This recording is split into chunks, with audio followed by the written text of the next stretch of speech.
Steve Cassano, your state senator from the 4th District, Manchester, Glastonbury, Bolton, and Andover. Welcome back to another session of Focus on the 4th. It's always fun to have an opportunity to really talk directly with the people in the district and to bring forward those that have been active in the district in many ways, and there's probably nobody that I've known in my life in politics that's been more active than Nate Augustinelli, who's sitting here to my left. Nate is a retired general, he's a retired banker, he's retired everything. He's director of selective service, and he has a heart of gold. His dedication to this community is just unmatched.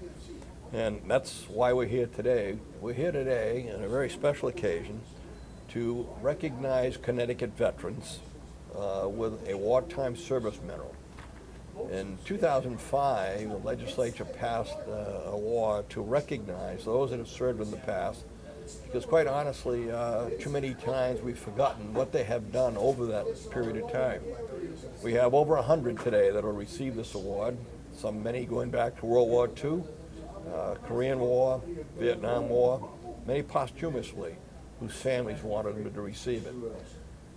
And in these times of turmoil, and we are in turmoil as we look at what goes on in Washington and so on, it's important to remember what people have done so that we have the right, the freedom that we have to live as we live as Americans. And so that's the purpose of this. And so no better person to talk about it, knowing the military, than Nate. Nate, tell us how important you think this is to veterans. Well, I think recognition, everybody loves a little recognition, Steve. Certainly the veterans who have dedicated their efforts to our country to make it, for us to be able to have what we're having today, I think is very commendable. And many of these people have served many years ago, but their dedication still stays, and they're still with backing our country and trying to do what's right to make it a more successful place to live. I might also add that I'd like to really compliment you on bringing this about.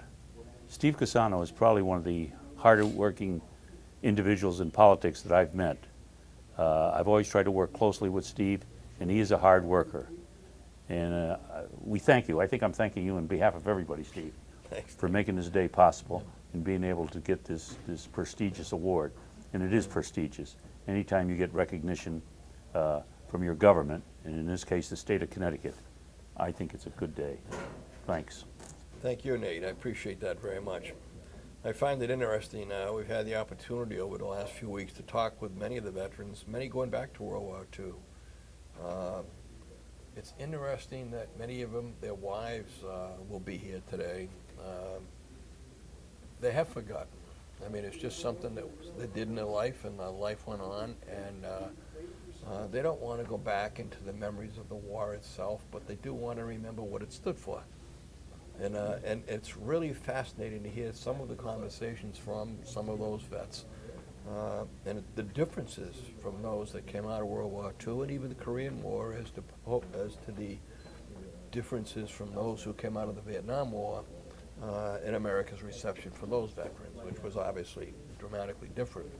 Sure. And they're all here today. They're here from the 4 towns that I serve, which is tremendous. Some, their spouses are receiving medals for them because they've passed. But to me, it's one of the most exciting things I've done and been able to do, because just hearing directly from these people says a lot about what they've done. We do forget. It's for sure, Steve. And I might add that I'm a product of what you're talking about. I was originally drafted and served our country during the Korean conflict, and of course, when I came out, I entered into the Connecticut Army National Guard and retired there as a brigadier general. And I always felt that I was doing something that was helping our country, and I'd like to think that all of us that served feel that we have served our country and done something great. Yeah. And in closing, let me say, I find it fascinating. I go back to my own father. I was born in 42. My father was in World War II, and I never saw him until 45. I didn't know who he was. And I often ask my father, what did you do in the war? And he was in the Army Corps of Engineers. I know he was at Anzio Beach. I know he was with after Rommel and was involved in the capture of Rommel's troops. He was an engineer, and I asked him, well, what did you do as an engineer? He says, we built bridges and we blew them up. And that's the only thing he ever described about his role in World War II. I find that a little fascinating because nobody really wants to talk about what they did. It's a memory that they know they did right, but they don't want to get into the detail of what went on. And I think that's clearly been evident as we talk now.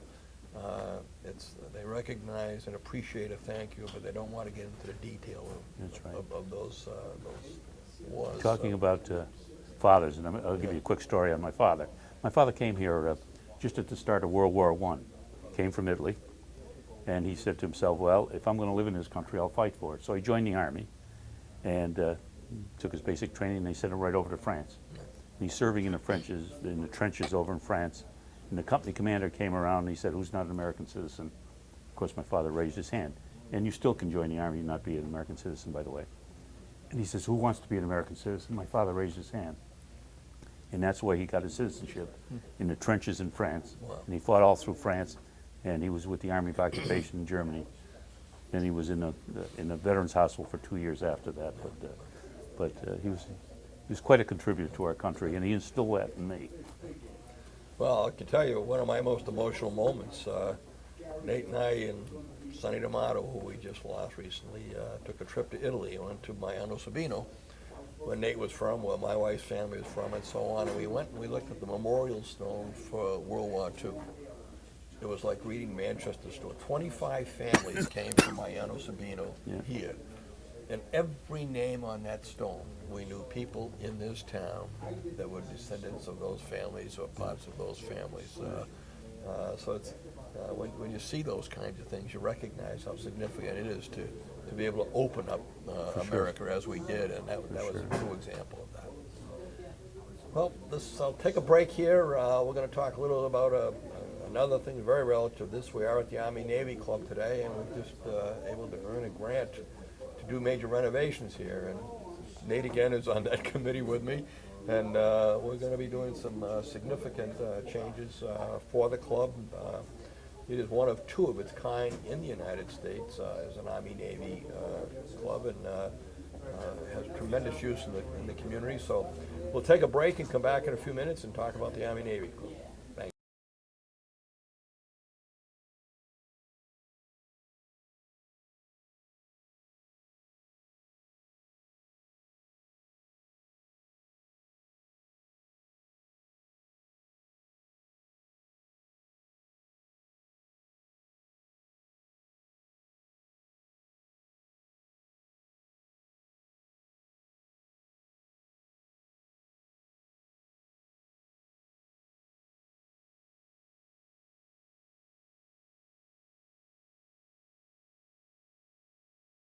Welcome back to Focus on the Fourth. And the first half of this program, we talked a little about the ceremony today honoring veterans. Now I want to talk a little about where we're doing it. We're here at the Army-Navy Club in Manchester. Army-Navy Club has a tremendous history of community involvement. I would be willing to bet, quite honestly, that every child who has ever played any sport in Manchester, whether it's Little League, soccer, baseball, football, whatever it might be, kids that have attended the public school systems, that are into the arts, wherever it is, have probably had a dinner here at one time or another. What I always found fascinating, if the price of the dinner was $17, that's what Army-Navy Club charged. They never made a penny. They never made a penny. And a result of that, they don't have any kind of a treasury today because they always did it for nothing. And so we got a grant, a little over $200,000 to do major renovations here at the Army-Navy Club. It is truly a staple of the community. You will see that on Thanksgiving Day as an example. There'll be 2,000 people coming through this building on that day during the road race. The roof has been patched here and there but needs repair. The bathrooms needed upgraded to be handicap accessible. There are a lot of little things that need to be done, and we're going to involve some of the community organizations. And the local Unico Club has agreed to coordinate this and have already been involved in bringing in a furnace. Al, I want you to talk a little. I got Al Rick with me as the president of the Army-Navy Club. Tell us first of all about Unico and their role here in bringing in a furnace and what they're doing. Yep. Unico approached us I'm going to say a little over a year ago, and made their speech, wishes known that they wish to help us in our endeavors, being that the club is so old and in such disrepair. And one of the first things that we agreed on was to have the old oil heating system abandoned in favor of modern day gas. Surprising that it wasn't done long before, but at this point it was absolutely necessary. We were spending so much money on heat that it would just be a matter of months before we'd had to close the club up permanently. Unico, we did a fundraiser. Unico kicked in a nice percentage to get us going as far as monies are concerned. We contacted Mitchell Fuel Company, who did the work, excellent job. And alone in our first year, which was last year, using the gas heat, we were able to cut our heating bill by at least $2,000, and that was a very brutal winter. We've since, Unico has since paid on our behalf the balance, and we ourselves had a little request for donations going on. We were able to, at that point, kick in $8,000, and happy to say that that's one big area that has been taken care of. And now, along with the grant and the fact that we're actually able to put some money aside for our own behalf also, we're moving on with different projects that need to be completed, the biggest being the roof. The roof is old. I can't say exactly how old it is. I know it's never been changed since I've been here, and I'm sure it goes back 20, 25 years, maybe even more. So that's our next big project. And with the state grant, we have monies to accomplish that feat. And also windows. We've replaced all of the old windows that were here, and I would venture to say they were probably 40 years old, with new energy efficient windows. And so little by little we're moving along.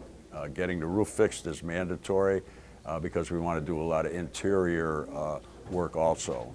So get the leaks fixed, we can go ahead with that and finish off with other projects that are in need of our looking into.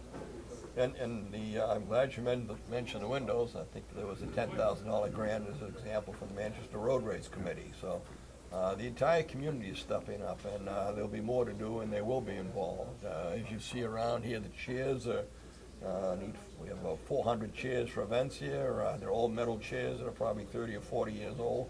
Extremely uncomfortable as we sit here. Yes. They'll be need to be replaced.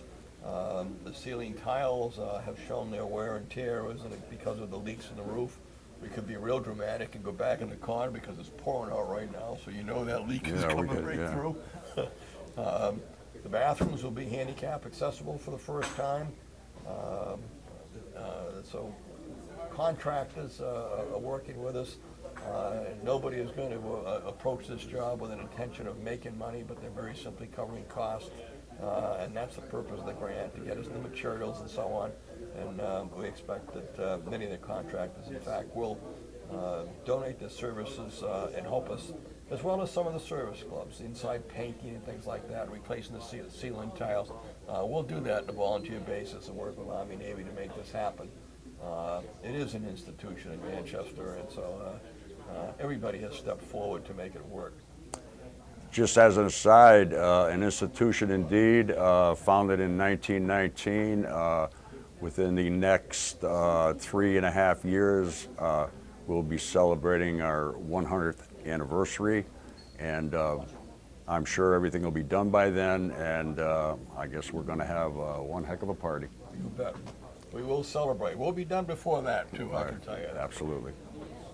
Well, that pretty much wraps up Focus on the 4th. It's been great again sitting and talking with you, and look forward to doing this again next month. Have a great fall. Thank you.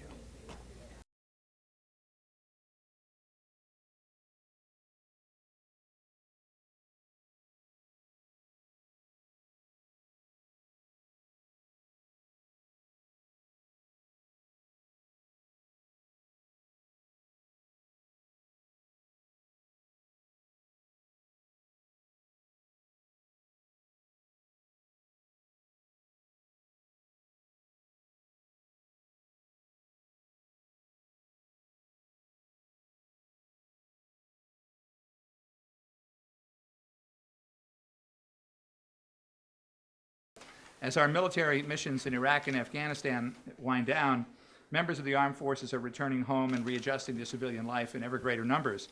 And more than in past military conflicts, many of these returning veterans are women who will need support just like the men they served alongside during the time in combat. And according to the U.S. Department of Veterans Affairs, about 16,545 women veterans live in Connecticut. And female veterans struggle with issues ranging from unemployment, homelessness, to mental health and other issues, just as their male counterparts do. And Senate Bill 904 requires the Department of Veterans Affairs to establish, within available resources, a program that will reach out to women veterans to improve their awareness of federal and state veterans benefits and services eligibility. 20% of the new recruits are women, and they are in our combat missions and on the front line. So we need to kind of change and rethink the way that we are helping our veterans, especially those who have been combat veterans, so that they can reacclimate themselves back into society. This is probably overdue legislation because of the fact that we have had veterans returning, but we know we have so many more that will be coming back. 280,000 women have served in post 9/11 global war on terror, and we need to ensure that we are taking care of them as well.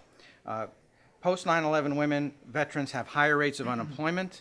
They are twice as likely to be homeless.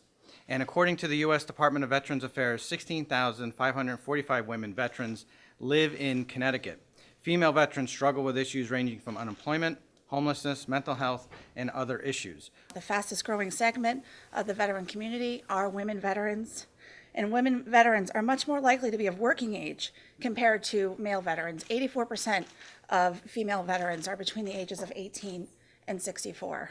I'm really glad that we're moving forward with this measure today. I think it's really critical to analyze the services that we're providing to our veterans and making sure they meet the unique needs of female veterans. It's vitally important that women veterans get the recognition that this piece of legislation puts out there. I would point out that the women who served as nurses back in the Vietnam War were not recognized for many years and had to deal with the consequences of that war, even though they were not recognized as combat veterans. Women are a vital piece to our armed forces, always have been, and always will be, and should be recognized as that vital piece. Females and women have been part of our military service for some time now. They do an outstanding job for their gender and their credit to the nation. And when I was serving in the Air Force, I got to serve with many female colleagues that did a stellar job. The military can be a very rewarding experience, and for me it was. But for others, it can sometimes be a traumatizing experience, especially during times of war. And with the drawdowns in the two conflicts abroad, with potentials on the horizon, these issues never seem to go away, unfortunately. And when they come home, all our veterans deserve our mutual respect and support. But for the women, they sometimes have different needs that are just as important, that haven't always been addressed in the proper manner. This legislation will be a step in the right direction to make sure that they will have a support service to start from, to figure out and find out how to maneuver through the benefits that they are entitled to. I actually had served as the chair of housing for 2 years, and unfortunately through that position I came to know a whole lot of veterans, and the reason I came to know them was because of their situation where they were homeless. And I recently have been working on another piece of legislation about assistance dogs, and again I've met some new veterans in my district who have come to me because of this piece of legislation. And it's because they have PTSD. So it seems as though everywhere we turn in every facet of life, we encounter veterans who have come back to us much worse off than when they left. And it is our obligation to treat them with respect and to give them all the supports and services that they need. We are responding to the fact that legislators have heard objections from principals, teachers, parents, and students regarding the SBAC test, and that the most strenuous opposition has been focused on the fact that high school juniors often feel themselves under siege with the barrage of testing that they have to face. The proposal is that we would end the requirement that 11th grade students participate in the Smarter Balanced Assessment Consortium testing. And instead, students would be able to take a nationally recognized college readiness exam that would be more relevant in so many ways. This legislation, I think, is very important. We've heard from a number of educators and parents and kids about all the various assessments that are out there. I don't think there's a person who is involved in education in any way, shape, or form who does not believe that testing or data is important to the progress of our schools and also to the progress of our children. But we cannot overdo it, and I think that has been part of the case up until this point.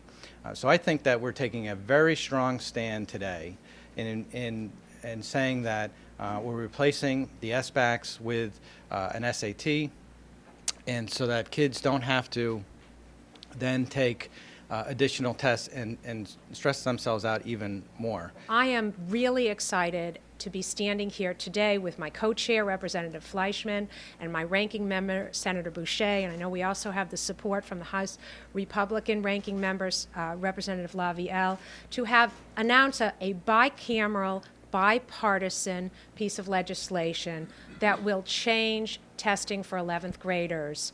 And what we're going to be doing in this legislation is providing a state-sponsored, nationally recognized college readiness test in place of the SBAC exam. And by doing this, we're accomplishing a number of things. We're opening the door to college for students who might not otherwise have the access or the ability to take a college readiness exam. We are relieving the stress of over-testing on our 11th graders. We are restoring instruction time to the classroom, which we know our teachers desperately need and ask for, and we are providing a financial benefit to families and to towns alike. And the difference with us providing a college readiness exam to every student in our state, when they take that exam, when they are done, they have an opportunity to say, hey, you know what? Maybe I can go to college. We want to reduce that painful bottleneck of tests for high school juniors. We want to make it so that a newly aligned college readiness exam, an exam that's being created to match up with Common Core standards, is used for two purposes. One, as a mastery exam, and two, for children who are interested in going to college. And as my co-chair so eloquently pointed out, there are children who may not be thinking of college today, who will in the future, because we make a college readiness exam part of what the state is providing to them. As I said, this is a breakthrough moment. I couldn't have said it better. I believe that Senator Schlossberg mentioned that this is a matter of equity, and it is a great opportunity to open doors for so many of our school children. And I must also say it is a breakthrough moment because not only are Republicans and Democrats supporting this, it is our parents, our students, our administrators, the teachers' unions that have been enormously helpful and cooperative. We've all really banded together to do what we feel is right for our students in our school system. The fact that now we give an opportunity to students that might not have taken the SAT before, they can take it now, and we really make more efficient and a process, as was mentioned by our Senate President, Senator Looney, who talked about the myriad of tests that I had all three of my children go through as well. So I am so proud to join you all and speak on behalf of Len Fasano, our minority leader, and members of our caucus that are all strongly behind this effort.